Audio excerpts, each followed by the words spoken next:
Hello friends, എല്ലാവർക്കും പുതിയൊരു ക്ലാസ്സിലേക്ക് സ്വാഗതം. നമ്മൾ ഗുരുത്വാകർഷണം എന്ന് പറഞ്ഞ ചാപ്റ്ററിലെ നമുക്ക് പറയാനുള്ള പോർഷൻസൊക്കെ പറഞ്ഞു തീർത്തിട്ടുണ്ട്. നമുക്ക് നോക്കാനുള്ളത് വിലയിരുത്താം എന്ന സെക്ഷനാണ്. വിലയിരുത്താം സെക്ഷനിൽ ഓരോരോ ചോദ്യങ്ങളായിട്ട് നമ്മൾ നോക്കിപ്പോവുകയാണ് ചെയ്യുന്നത്. അപ്പോൾ ആദ്യത്തെ ചോദ്യം നോക്കാം. ഭൂകേന്ദ്രത്തിൽ നിന്ന് ഒരു വസ്തു ഭൗമോപരിതലം വരെ ഉയർത്തുകയാണെങ്കിൽ വസ്തുവിൻ്റെ മാസിനും ഭാരത്തിനും മാറ്റമുണ്ടാകുമോ? ഉത്തരം സാധൂകരിക്കുക. വസ്തുവിൻ്റെ മാസിന് മാറ്റം ഉണ്ടാവുമോ? മാസിന് മാറ്റം ഉണ്ടാവില്ല. മാസ് എന്ന് പറയുന്നത് സ്ഥിരമായിട്ടുള്ള ഒരളവാണ്. അത് എവിടെ കൊണ്ടുപോയി കഴിഞ്ഞാലും ഒന്ന് തന്നെയായിരിക്കും. എന്നാൽ ഭാരം അങ്ങനെയല്ല, ഭാരത്തിന് വ്യത്യാസം ഉണ്ടാവും. ഭൂമിയുടെ കേന്ദ്രത്തിൽ നമ്മളൊരു വസ്തുവിനെ വെക്കുന്ന സമയത്ത് അവിടെ ഭാരം 0 അവിടെ എല്ലാ ഭാഗത്തും ഒരേപോലെയുള്ള ആകർഷണം അനുഭവപ്പെടുകയും ആ ആകർഷണം ക്യാൻസൽ ചെയ്ത് പോവുകയും ചെയ്യുന്നത് കൊണ്ട് അവിടെയുള്ള ഭാരം 0 എന്നാൽ ആ ഒരു കേന്ദ്രത്തിൽ നിന്ന് നമ്മൾ ഭൗമോപരിതലത്തിലേക്ക് വസ്തുവിനെ ഉയർത്തുന്ന സമയത്ത് അതിന് ഭാരം വരും, ഭാരം അനുഭവപ്പെടും. ആ ഒരു കേന്ദ്രത്തിൽ നിന്ന് ഭൗമോപരിതലത്തിലേക്ക് വസ്തുവിനെ ഉയർത്തുന്ന സമയത്ത് ഭാരം കൂടും. അതാണ് ഒന്നാമത്തെ ചോദ്യത്തിൻ്റെ ഉത്തരം. ഇനി നമുക്ക് രണ്ടാമത്തെ ചോദ്യം നോക്കാം. 5 കിലോഗ്രാം മാസുള്ള ഒരു വസ്തുവിനെ സ്പ്രിംഗ് ബാലൻസിൽ തൂക്കിയിട്ട് ഭാരം നിർണ്ണയിച്ചു. വസ്തുവും സ്പ്രിംഗ് ബാലൻസും ഒരുമിച്ച് താഴേക്ക് പതിച്ചാൽ ആ അവസരത്തിൽ വസ്തുവിൻ്റെ ഭാരം എത്രയായിരിക്കും? കാരണം എന്താണ്? നമ്മൾ സ്പ്രിംഗ് ബാലൻസിൽ വസ്തുവിനെ തൂക്കി അത് താഴേക്കിടുകയാണ്. അപ്പം അങ്ങനെ താഴേക്കിടുന്ന സമയത്ത് ആ വസ്തുവിന് സംഭവിക്കുന്നത് നിർബാധപതനമാണ്. നിർബാധപതനം സംഭവിക്കുന്ന സമയത്ത് വസ്തുവിൻ്റെ ഭാരം എന്ന് പറയുന്നത് 0 കാരണം എന്താണ്? അവിടെ ഭൂഗുരുത്വാകർഷണ ബലം മുഴുവൻ വസ്തുവിന് ത്വരണം നൽകാൻ വേണ്ടി ഉപയോഗപ്പെടുത്താം. അപ്പം അതുകൊണ്ട് വസ്തുവിന് ഭാരം ഒന്നും തന്നെ നിർബാധ പതനത്തിൻ്റെ ഇടയിൽ അനുഭവപ്പെടില്ല. ഇനി അടുത്ത ചോദ്യം നോക്കാം. ഭൂമിയിൽ നിന്നും ചന്ദ്രനിൽ എത്തിക്കുന്ന വസ്തുവിൻ്റെ മാസ്, ഭാരം എന്നിവയിൽ മാറ്റം ഉണ്ടാകുമോ? ഉത്തരം സാധൂകരിക്കുക. മാസിന് മാറ്റം ഉണ്ടാവില്ല, കാരണം മാസ് എല്ലായിടത്തും സ്ഥിരമാണ്. എന്നാൽ ഭാരത്തിന് മാറ്റം ഉണ്ടാവും. ഭാരം ഭൂമിയിൽ കൂടുതലും ചന്ദ്രനിൽ കുറവുമായിരിക്കും. കാരണം ചന്ദ്രനിലെ ഗുരുത്വാകർഷണ ത്വരണം ഭൂമിയിലെ ഗുരുത്വാകർഷണ ത്വരണത്തിനേക്കാളും കുറവാണ്. അപ്പം അതുകൊണ്ട് ചന്ദ്രനിൽ ഭാരം കുറയും. പിന്നെ നമുക്ക് നാലാമത്തെ ചോദ്യം നോക്കാം. 100 മീറ്റർ ഉയരമുള്ള ഒരു ടവറിന് മുകളിൽ നിന്ന് ഒരു വസ്തു നിർബാധം പതിക്കാൻ അനുവദിച്ചു. അതേസമയം മറ്റൊരു വസ്തു ഈ വസ്തുവുമായി കൂട്ടിമുട്ടത്തക്ക രീതിയിൽ 25 മീറ്റർ/സെക്കൻഡ് പ്രവേഗത്തോടെ നേരെ താഴെ നിന്നും കുത്തനെ മുകളിലേക്ക് എറിഞ്ഞു. ജി ഭൂമിയും തന്നിട്ടുണ്ട്, ജി ചന്ദ്രനും തന്നിട്ടുണ്ട്. എത്ര സമയത്തിന് ശേഷം അവ കണ്ടുമുട്ടും? A part. പിന്നെ ബി പാർട്ട് വരുന്നത് തറയിൽ നിന്ന് എത്ര ഉയരത്തിൽ വെച്ചായിരിക്കും കൂട്ടിമുട്ടുന്നത് എന്ന് കണക്കാക്കുക. സി പാർട്ട് വരുന്നത് ഈ പ്രവർത്തനം ചന്ദ്രനിൽ വെച്ചാണ് നടത്തിയതെങ്കിൽ ലഭിച്ച ഉത്തരങ്ങൾക്ക് മാറ്റമുണ്ടാകുമോ? സമർത്ഥിക്കുക. എ പാർട്ട് എത്ര സമയത്തിന് ശേഷം അവ കൂട്ടിമുട്ടും അത് നോക്കാം.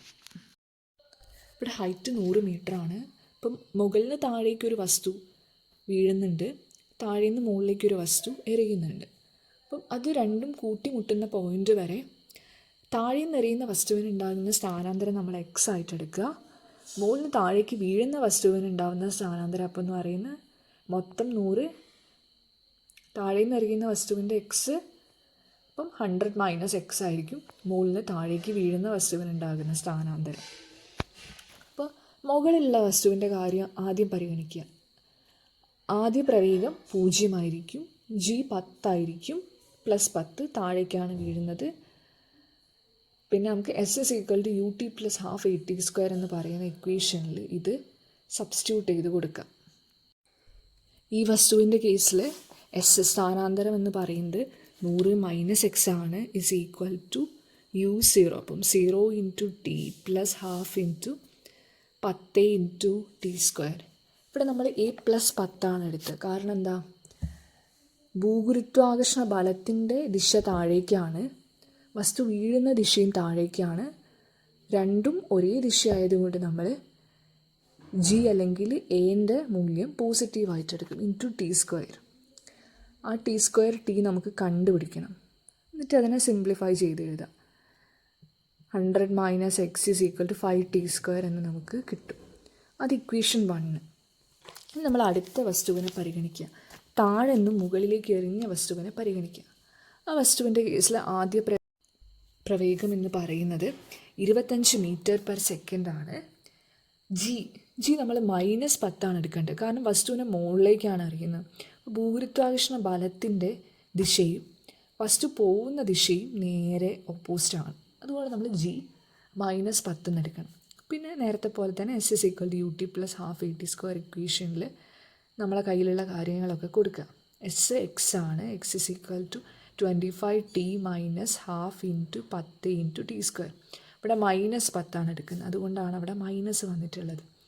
അതിനെ ഒന്ന് വൃത്തിയാക്കി മാറ്റി എഴുതുന്ന സമയത്ത് നമുക്ക് x=25t - 5t² എന്ന് കിട്ടും. ഈ ടി ആണ് നമുക്ക് കണ്ടുപിടിക്കേണ്ടത്. അപ്പോൾ ടി വെച്ചുള്ള 2 സമവാക്യങ്ങൾ നമ്മുടെ കയ്യിലുണ്ട്. ഇക്വേഷൻ 1 ഇപ്പോൾ കിട്ടിയ ഇക്വേഷൻ 2.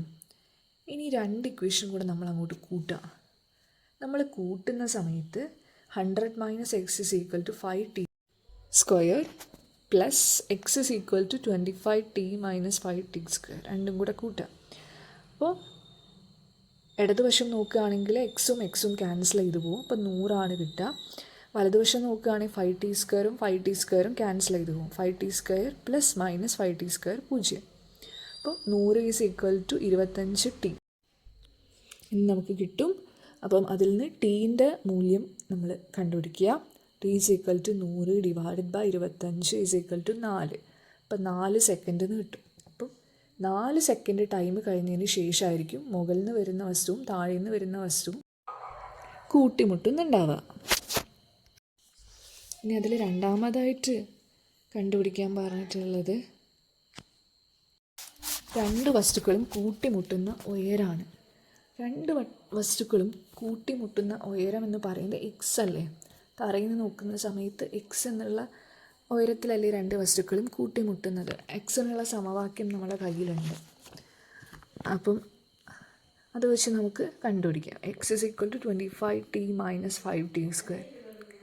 ടി ഇപ്പം നമുക്ക് കിട്ടിയിട്ടുണ്ട്. ആ ടി അതിൽ ഇട്ട് കൊടുക്കുക. അപ്പം 25 × 4 - 5 × 4² ചെയ്യുന്ന സമയത്ത് 100 - 80 20 മീറ്റർ കിട്ടും.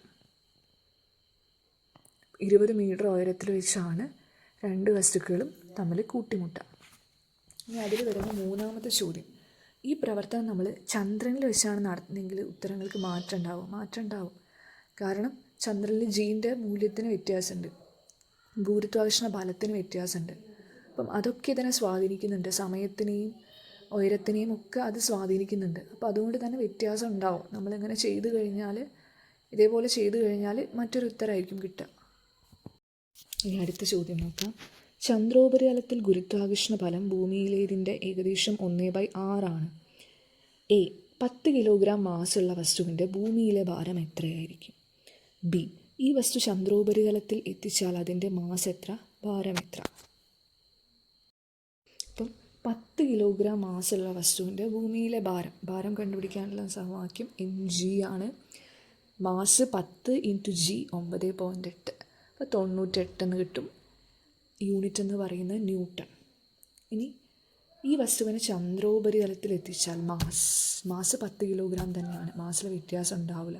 മാസ് എല്ലായിടത്തും സ്ഥിരമാണ്. ഇനി ചന്ദ്രനിലെ ഭാരവും നമുക്ക് mg എന്ന് പറയുന്ന സമവാക്യം ഉപയോഗിച്ച് തന്നെയാണ് കണ്ടുപിടിക്കേണ്ടത്. ആ സമവാക്യത്തിൽ ചന്ദ്രനിൽ g കൊടുക്കുക. അപ്പം m × g ചന്ദ്രൻ, m 10 × ചന്ദ്രനിലെ g 1.62. അപ്പോൾ അത് ചെയ്യുന്ന സമയത്ത് നമുക്ക് 16.2 ന്യൂട്ടൺ എന്ന് ഉത്തരം കിട്ടും. ഇനി അടുത്ത ചോദ്യം നോക്കാം. മാസ് കൂടിയ വസ്തുക്കളെയാണ് മാസ് കുറഞ്ഞ വസ്തുക്കളേക്കാൾ കൂടുതൽ ശക്തമായി ഭൂമി ആകർഷിക്കുക. എങ്കിൽ മാസ് കൂടിയ വസ്തുവും മാസ് കുറഞ്ഞ വസ്തുവും ഒരേ ഉയരത്തിൽ നിന്ന് നിർബാധം പതിക്കാൻ അനുവദിച്ചാൽ ഏതാണ് ആദ്യം തറയിലെത്തുക? ഉത്തരം സാധൂകരിക്കുക. അപ്പം മാസ് കൂടിയ വസ്തുവും മാസ് കുറഞ്ഞ വസ്തുവും ഒരേ ഉയരത്തിൽ നിന്ന് നിർബാധം പതിക്കാനായിട്ട് നമ്മൾ അനുവദിക്കുകയാണ്. അപ്പം ഇങ്ങനെയാണ് 2 വസ്തുക്കളും ഒരേ സമയത്തായിരിക്കും തറയിലെത്തുക. ആ ഒരു സമയം മാസിനെ ഡിപ്പെൻഡ് ചെയ്യുന്നില്ല. അതുകൊണ്ട് തന്നെ 2 വസ്തുക്കളും ഒരേ സമയത്തായിരിക്കും തറയിലെത്തുക. കാരണം 2 വസ്തുക്കളുടെ കേസിലും ഭൂഗുരുത്വാകർഷണ ത്വരണത്തിൻ്റെ വാല്യൂ സ്ഥിരമാണ്. അപ്പം അതുകൊണ്ട് തന്നെ 2 വസ്തുക്കളും ഒരേ സമയമാണ് തറയിലെത്തുക. ഇനി അടുത്ത ചോദ്യം, മാസും ഭാരവും എങ്ങനെയെല്ലാം വ്യത്യാസപ്പെട്ടിരിക്കുന്നതെന്ന് വിശദമാക്കുക. എന്തൊക്കെ വ്യത്യാസങ്ങളാണ് മാസും ഭാരവും തമ്മിലുള്ളത്? മാസ് എന്ന് പറയുന്നത് സ്ഥിരമാണ്, ഭാരമാണെങ്കിൽ മാറും, സ്ഥാനത്തിനനുസരിച്ച് മാറും. മാസ് എന്ന് പറയുന്നത് ഒരു വസ്തുവിൽ അടങ്ങിയിരിക്കുന്ന ദ്രവ്യത്തിൻ്റെ അളവാണ്. ഭാരം എന്ന് പറയുന്നത് ആ വസ്തുവിൽ ഭൂമി ചെലുത്തുന്ന ഗുരുത്വാകർഷണ ബലമാണ്. മാസ് അളക്കാൻ ഉപയോഗിക്കുന്നത് എന്താണ്? കോമൺ ബാലൻസ് ആണ്. ഭാരം അളക്കാനായിട്ട് ഉപയോഗിക്കുന്നത് സ്പ്രിംഗ് ബാലൻസ് അല്ലെങ്കിൽ പ്ലാറ്റ്ഫോം ബാലൻസ് ആണ്. മാസിൻ്റെ യൂണിറ്റ് എന്ന് പറയുന്നത് കിലോഗ്രാം ആണ്. ഭാരത്തിൻ്റെ യൂണിറ്റ് ന്യൂട്ടൺ അല്ലെങ്കിൽ കിലോഗ്രാം വെയിറ്റ് ആണ്. നമുക്ക് അടുത്ത ചോദ്യം നോക്കാം. 8ാമത്തെ ചോദ്യം, ഒരു കല്ലിൻ്റെയും ഹൈഡ്രജൻ നിറച്ച ബലൂണിൻ്റെയും മാസുകൾ തുല്യമാണ്. ഇവ രണ്ടും ഒരേ തറയിൽ സ്ഥിതി ചെയ്താൽ രണ്ടിലും ഭൂമി പ്രയോഗിക്കുന്ന ആകർഷണബലം തുല്യമായിരിക്കുമോ? ഉത്തരം സാധൂകരിക്കുക. അപ്പോൾ ഒരു കല്ലും ഒരു ഹൈഡ്രജൻ നിറച്ച ബലൂണും തുല്യ മാസാണ്, ഒരേ സ്ഥലത്താണ് വെച്ചിരിക്കുന്നത്. ആകർഷണബലം തുല്യമായിരിക്കും എന്നാണ് ചോദിച്ചിരിക്കുന്നത്. ആകർഷണബലം തുല്യമായിരിക്കും. കാരണം എന്താണ്? മാസ് തുല്യമാണ്. ആകർഷണബലം ഈ മാസിനെയും പിന്നെ അകലത്തിനെയും ആണ് ആശ്രയിച്ചിരിക്കുന്നത്. ഇവിടെ മാസ് തുല്യമാണ്, ഒരേ സ്ഥലത്ത് ഒരേ തറയിൽ സ്ഥിതി ചെയ്യുന്നത് കൊണ്ട് ഭൂമിയുടെ കേന്ദ്രത്തിൽ നിന്നുള്ള അകലവും തുല്യമാണ്. അപ്പം ആ രണ്ട് കാര്യങ്ങളും തുല്യമായതുകൊണ്ട് തന്നെ ഇവ രണ്ടിലും അനുഭവപ്പെടുന്ന ആകർഷണബലം തുല്യമാണ്. ഇനി അടുത്തത് 9ാമത്തെ ചോദ്യം, ഉയരമുള്ള ഒരു കെട്ടിടത്തിന് മുകളിൽ നിന്നും പതിക്കുന്ന ഒരു കല്ല് 2 സെക്കൻഡ് കൊണ്ട് തറയിൽ തൊടുന്നു. ഇപ്പം എ കൊടുത്തിരിക്കുന്നത് കെട്ടിടത്തിൻ്റെ ഉയരം കണക്കാക്കുക, ബി കൊടുത്തിരിക്കുന്നത് തറയിൽ സ്പർശിക്കുന്നതിന് തൊട്ട് മുമ്പ് കല്ലിൻ്റെ പ്രവേഗം എത്രയായിരിക്കും? ഇവിടെ ടൈം 2 സെക്കൻഡാണ്. ഈ കല്ല് താഴേക്ക് പതിക്കുന്ന സമയത്ത് ആദ്യ പ്രവേഗം എന്ന് പറയുന്നത് 0 u0. അപ്പം നമുക്കിവിടെ ഉയരം, കെട്ടിടത്തിൻ്റെ ഉയരം കണക്കാക്കാൻ വേണ്ടിയിട്ട് S=ut + ½ at² എന്ന് പറയുന്ന സമവാക്യം ഉപയോഗിക്കുക. അപ്പോൾ u0 t2 0 × 2 + ½ a എന്ന് പറയുന്നത് ആക്സലറേഷൻ ഡ്യൂ ടു ഗ്രാവിറ്റി അഥവാ ഭൂഗുരുത്വാകർഷണ ത്വരണം. നമ്മൾ ഇവിടെ 10 എടുക്കുന്നത് × 2². അപ്പോൾ നമുക്ക് 20 മീറ്റർ എന്ന് ഉത്തരം കിട്ടും. അതാണ് കെട്ടിടത്തിൻ്റെ ഉയരം വരുന്നത്. ഇനി തറയിൽ സ്പർശിക്കുന്നതിന് തൊട്ട് മുമ്പുള്ള കല്ലിൻ്റെ പ്രവേഗം നമുക്ക് അന്ത്യപ്രവേഗം V ആയിട്ട് എടുക്കാം. ഏറ്റവും കൂടിയ പ്രവേഗം ആ ഒരു കല്ലിനുണ്ടാവുക തറയിൽ സ്പർശിക്കുന്നതിന് തൊട്ട് മുമ്പാണ്. തറയിൽ സ്പർശിച്ചു കഴിഞ്ഞാൽ പ്രവേഗം 0 ആയിട്ട് മാറും. പക്ഷെ അതിൻ്റെ തൊട്ട് മുന്നുള്ള ആ ഒരു പോയിന്റിൽ ആ ഒരു സമയത്തിന് ഏറ്റവും കൂടിയ പ്രവേഗമായിരിക്കും ഉണ്ടാവുക. അതാണ് നമുക്ക് കണ്ടുപിടിക്കേണ്ടത്. അപ്പം അതിനുവേണ്ടി നമുക്കിവിടെ v² = u² + 2as എന്ന് പറയുന്ന സമവാക്യം ഉപയോഗിക്കാം. ഇവിടെ u 0 0 + 2 × 10 × s 20 നമ്മൾ നേരത്തെ കണ്ടുപിടിച്ചത്. നമുക്ക് v² = 400 എന്ന് കിട്ടും. അപ്പം v കണ്ടുപിടിക്കാൻ 400ൻ്റെ സ്ക്വയർ റൂട്ട് എടുത്തു കഴിഞ്ഞാൽ 20 എന്ന് കിട്ടും. 20 m/s അതായിരിക്കും പ്രവേഗം. ഇനി അടുത്ത ചോദ്യം, വർത്തുള ചലനങ്ങൾക്ക് ഉദാഹരണങ്ങൾ ചുവടെ കൊടുത്തിരിക്കുന്നവയിൽ നിന്ന് കണ്ടെത്തി പട്ടികപ്പെടുത്താം. അപ്പം കുറച്ച് ചലനങ്ങൾ കൊടുത്തിട്ടുണ്ട്. അപ്പോൾ അത് ഓരോന്നും വർത്തുള ചലനമാണോ അല്ലയോ എന്നുള്ളത് നമുക്ക് നോക്കണം. ന്യൂക്ലിയസിന് ചുറ്റും കറങ്ങുന്ന ഇലക്ട്രോണുകൾ വർത്തുള ചലനമാണോ? വർത്തുള ചലനമാണ്. കാരണം ഒരു വൃത്തപാതയിലാണ്. 100 മീറ്റർ സ്പ്രിൻ്റ് ഓടുന്ന കുട്ടി വർത്തുള ചലനം അല്ല. കാരണം സ്പ്രിൻ്റ് ഓടുക എന്ന് പറയുമ്പോൾ അത് ഒരു നേരെയുള്ള ഒരു പാത്തിലാണ് ഓടുക. ഒരു വൃത്തം പോലെയുള്ള പാത്തിലല്ല, ട്രാക്ക് നേരെയായിരിക്കും. ഗ്രഹങ്ങൾ സൂര്യന് ചുറ്റും കറങ്ങുന്നത് വൃത്താകാര പാതയിലാണ്. അപ്പം അത് വർത്തുള ചലനമാണ്. ഒരു ട്രെയിൻ വളവുകളില്ലാത്ത റെയിൽവേ ട്രാക്കിൽ കൂടി ഓടുന്നത് വർത്തുള ചലനമല്ല, നേർരേഖാചലനമാണ്. കാരണം അവിടെ വളവുകളുമില്ല. വളവുകൾ വരുന്നുണ്ടെങ്കിൽ അത് ചാപം പോലെ ആയിട്ട് പിന്നെയും വർത്തുള ചലനമാവാൻ ചാൻസ് ഉണ്ട്. വളവുകളില്ലാത്തതുകൊണ്ട് വർത്തുള ചലനം അല്ല. ഭൂമിക്ക് ചുറ്റും ചന്ദ്രൻ്റെ പരിക്രമണം വർത്തുള ചലനമാണ്. വൃത്താകാര പാതയിലാണ് ചന്ദ്രൻ ഭൂമിയുടെ ചുറ്റും കറങ്ങും. അടുത്ത ചോദ്യം, ഭൂമിയുടെ 2 മടങ്ങ് മാസും 3 മടങ്ങ് ആരവുമുള്ള ഒരു ഗ്രഹത്തിൽ 10 കിലോഗ്രാം മാസുള്ള ഒരു വസ്തുവിൻ്റെ ഭാരം എത്രയായിരിക്കും? അപ്പം ഇവിടെ ഈ ഒരു ഗ്രഹത്തിൻ്റെ മാസ് എന്ന് പറയുന്നത് ഭൂമിയുടെ മാസിൻ്റെ 2 മടങ്ങാണ്. നമുക്ക് ഈ ഒരു ഗ്രഹത്തിൻ്റെ മാസ് M' എടുക്കാം, ഈ ഒരു ഗ്രഹത്തിൻ്റെ ആരം R' എടുക്കാം. അപ്പോൾ ഈ ഒരു ഗ്രഹത്തിൻ്റെ മാസ് എന്ന് പറയുന്നത് ഭൂമിയുടെ മാസിൻ്റെ 2 മടങ്ങാണ്. ഭൂമിയുടെ മാസ് നമുക്ക് M എന്നെടുക്കാം. അപ്പോൾ M'=2M എന്ന് എഴുതാം. ഭൂമിയുടെ ആരം നമുക്ക് R എന്നെടുക്കാം. അപ്പോൾ R'=3R എന്ന് നമുക്ക് എഴുതാം. പിന്നെ വസ്തുവിൻ്റെ മാസ് എന്ന് പറയുന്നത് 10 കിലോഗ്രാമാണ്. ഇനി നമുക്ക് ഈ ഗ്രഹത്തിലെ ഭൂഗുരുത്വാകർഷണ ത്വരണത്തിൻ്റെ മൂല്യം കണ്ടുപിടിക്കാം. നമുക്ക് G' എഴുതാം. G' G*M'/R' എന്നാണ് നമുക്ക് കിട്ടുക. ഇനി M'-നും R'-നും എമ്മും ആറും വെച്ചിട്ടുള്ള സബ്സ്റ്റിറ്റ്യൂഷൻസ് കൊടുക്കുക. M' എന്ന് പറയുന്നത് 2M ആണ്, R' എന്ന് പറയുന്നത് 3R ആണ്. അപ്പം G*2M/3R² എന്ന് നമുക്ക് കിട്ടും. G*2M/9R² എന്ന് കിട്ടും. അപ്പോൾ അതിൽ നിന്ന് നമുക്ക് 2/9 ഒരു ഭാഗത്തേക്ക് എടുത്തു കഴിഞ്ഞാൽ 2/9 × GM/R² എന്ന് കിട്ടും. GM/R² എന്ന് പറയുന്നത് ഭൂമിയിലെ ഭൂഗുരുത്വാകർഷണ ത്വരണത്തിൻ്റെ സമവാക്യമാണ്. G=GM/R² നമ്മൾ ഓൾറെഡി പഠിച്ചതാണ്. അപ്പോൾ ആ GM/R² പകരം നമുക്ക് G കൊടുക്കുക. 2/9 × G എന്ന് കിട്ടും. ഇനി ജീൻ്റെ മൂല്യം കൊടുക്കുക. 2/9 × 9.8 എന്ന് കിട്ടും. ഇത് ചെയ്ത് കഴിഞ്ഞാൽ 2.156 m/s² എന്ന ഉത്തരം കിട്ടും. അപ്പം ആ ഒരു ഗ്രഹത്തിലെ ഗുരുത്വാകർഷണ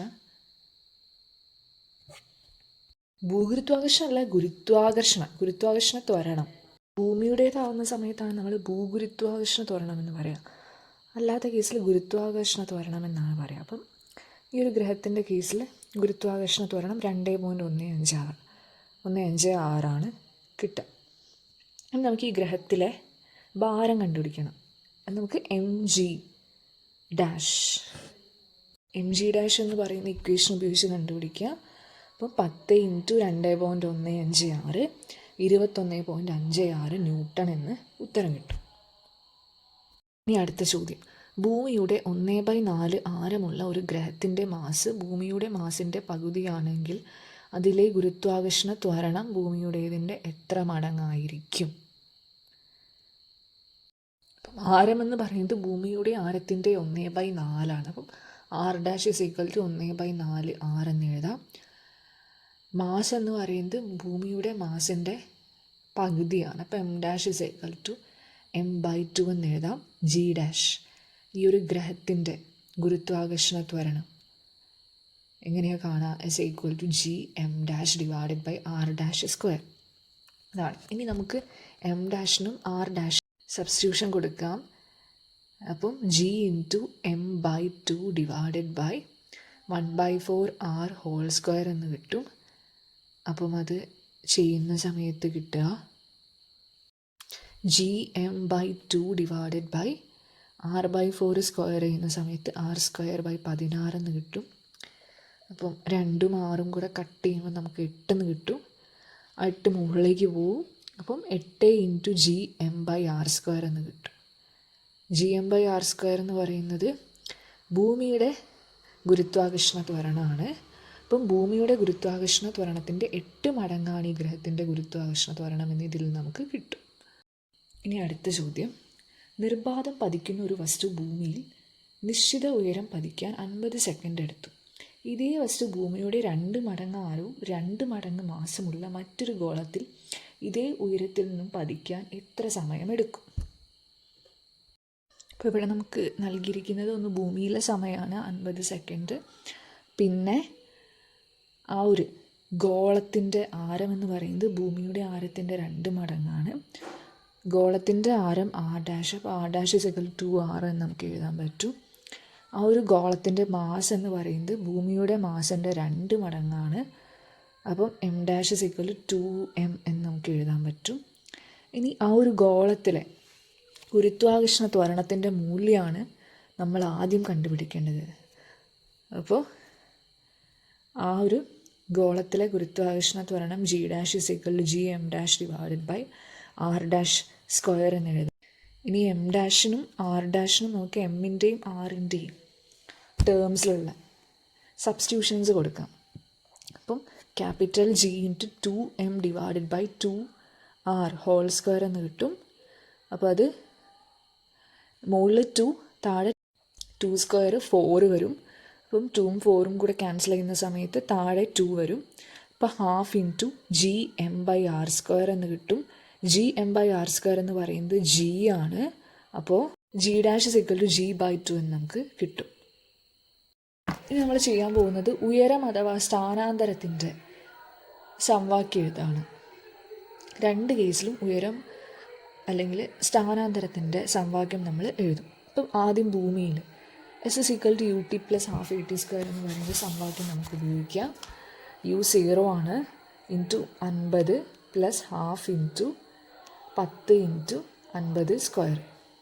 അവിടെ എ എന്ന് പറയുന്നത് ജി ആണ്, 10 ആണ്, ടി 50. അപ്പോൾ അതിട്ട് നമ്മൾ ചെയ്യാം. അപ്പോൾ നമുക്ക് 12,500 മീറ്റർ എന്ന് കിട്ടും. ഇനി ഗോളത്തിൻ്റെ കേസിലുള്ള ഉയരം, അപ്പോൾ S is equal to 0 into T plus half into, അവിടെ ജി ഡാഷ് ആണ്, ജി ഡാഷ് എന്ന് പറയുന്നത് ജി ബൈ 2 ആണ്. അപ്പം ജി ബൈ 2 ആണ് നമ്മൾ ഇട്ട് കൊടുക്കേണ്ടത്. Half into G by 2 into T square.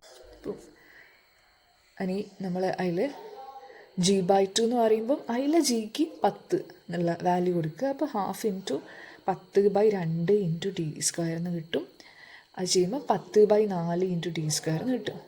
അപ്പം എസ്സിന് രണ്ട് കേസിലും എസ് സെയിം ആണ്. ഭൂമിയിലാണെങ്കിലും ഗോളത്തിലാണെങ്കിലും ഒക്കെ ഒരേ ഉയരത്തിനാണ് വസ്തു നിർബാധം പതിക്കുന്നത്. അപ്പം ഈ രണ്ട് എസ്സും നമുക്ക് പരസ്പരം ഇക്വേറ്റ് ചെയ്ത് കൊടുക്കാം. അപ്പം നമുക്ക് കിട്ടും 10/4 into T square is equal to 12,500. T square ഒഴിച്ച് ബാക്കിയെല്ലാം ഒരേ ഭാഗത്തേക്ക് ആക്കുക. എന്നിട്ട് അതിൻ്റെ ഉത്തരം കണ്ടുപിടിക്കുക. അപ്പോൾ ടി സ്ക്വയർ നമുക്ക് 5000 എന്ന് കിട്ടും. അതിൻ്റെ സ്ക്വയർ റൂട്ട് എടുത്താൽ ടി കിട്ടും. T is equal to square root of 5000. 5000ത്തിന് കൃത്യമായിട്ടൊരു സ്ക്വയർ റൂട്ട് ഇല്ല. അപ്പോൾ നമുക്കതിനെ ഏറ്റവും നല്ലൊരു സിംപ്ലിഫൈ ചെയ്ത രൂപത്തിലേക്ക് മാറ്റാം. അപ്പം 5000ത്തിന് നമുക്ക് 50 ഇൻറ്റു 100 എന്ന് എഴുതാം. 100 നമുക്ക് വീണ്ടും 50 ഇൻറ്റു 2 എന്ന് എഴുതാം. 50 ഇൻറ്റു 50 അപ്പം നമുക്ക് സ്ക്വയർ റൂട്ടിൻ്റെ ഉള്ളിൽ കിട്ടുക സ്ക്വയർ റൂട്ട് ഓഫ് 50 ഇൻറ്റു 50 എന്ന് പറയുമ്പോൾ അത് 50 ആണ്. അപ്പോൾ 50നെ പുറത്തെടുക്കുമ്പോൾ പിന്നെ ഉള്ളിൽ ബാക്കി ഉണ്ടാവുക റൂട്ട് 2 ആണ്. അപ്പോൾ 50 റൂട്ട് 2 സെക്കൻഡ് എന്ന് കിട്ടും. ഇനി അവസാനത്തെ ചോദ്യം നോക്കാം. 100 കിലോഗ്രാം മാസുള്ള ഒരു വസ്തുവിന് ഭൂമിയുടെ കേന്ദ്രം, ധ്രുവപ്രദേശം, ഭൂമധ്യരേഖാ പ്രദേശം, ചന്ദ്രൻ, വ്യാഴം എന്നിവിടങ്ങളിലുള്ള ഭാരം കണക്കാക്കുക. വ്യാഴത്തിൽ ജി ഇവിടെ തന്നിട്ടുണ്ട്. വ്യാഴത്തിൽ g 23.1 metre per second square ആണ്. വസ്തുവിൻ്റെ മാസ് 100 കിലോഗ്രാം ആണ്. ഭൂമിയുടെ കേന്ദ്രത്തിലെ ഭാരം നമുക്കറിയാം 0 ആണ്. ധ്രുവപ്രദേശത്തിലെ ഭാരം കണ്ടുപിടിക്കാൻ എം ജി എന്ന് പറയുന്ന സമവാക്യം നമുക്ക് ഉപയോഗിക്കാം.